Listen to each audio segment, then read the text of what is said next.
Mixed people aren't black. They are mixed.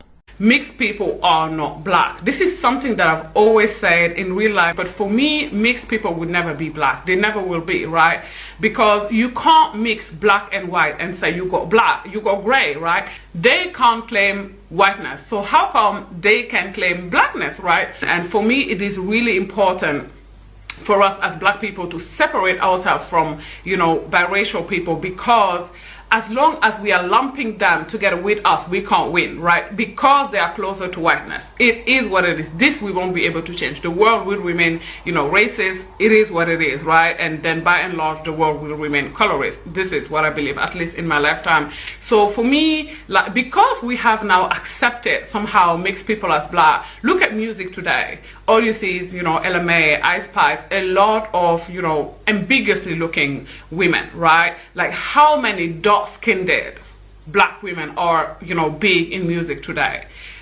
None. I can't think of a single artist that is huge right now that is black. And it has been like this for quite some time, actually. It has been like this for a couple of years. Even Normani, and I feel like as well here as black women, we do hold the responsibility. I wish that we supported a Normani as much as we support a Beyonce, not support Normani instead of Beyonce, you guys, but I wish sometimes we push for her or any, dark-skinned singer as much as we push for, Beyonce, Rihanna, etc., and the same goes for movies. A lot of black women complain we are never the love interest. The love interest is rarely, to be fair, rarely a dark-skinned black woman. Again, as long as we are mixed people, as long as we are lumping them with us, then any director can cast an ambiguous looking woman and be like, oh, monoracial black women are going to be just fine with it. They're going to be just fine with it because they consider these people as them. And I'm sorry, but I don't feel like a biracial woman is a representation of me. I don't see myself in a Meghan Markle at all.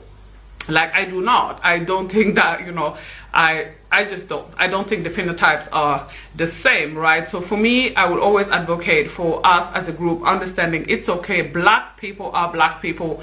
White people are white people. Mixed people are mixed people. And there is nothing wrong with that. Biracial are biracial people. And that's okay. There's nothing wrong with being biracial. Actually, I feel that sometimes we force blackness down their throat. There are some biracial people who came out and said, actually, I'm not claiming black. And, black people been claiming them. And they came out and say, child, embarrassing, right? They came out and said, actually, I feel somewhere in the middle. So I think, we should allow them to have that. And to be honest, even if they feel black, in my book, like, as problematic as this statement may sound, they're not, right? The experience of a biracial person moving through the world is never going to be like similar, the exact same. It can be similar, but it's never going to be the exact same experience than the experience of being a darker skin, a darker person, a person of a darker hue moving through the world. Like the racism they experience, and this is not to say that they won't experience racism, but even if they do, it's never or rarely ever going to be at the intensity of the one that we experience. So the experiences are different. I think that, was it J.C. Williams who said it?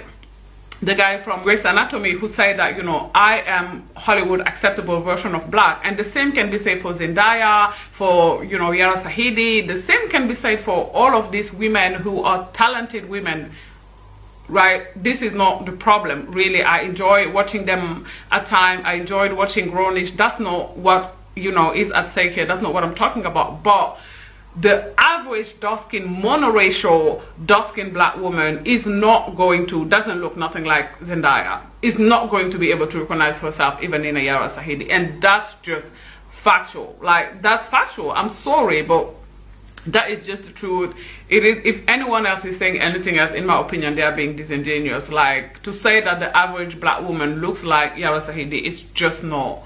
It's just not real. It's just not honest. Like, and she won't be moving through the world also experiencing life as, she did. She won't have, that privilege. Because the thing about being mixed is that mixed people are fetishized from both groups, right? They're fetishized from black people and they're fetishized from Caucasian people, right? We can see this with the children of the Kardashians.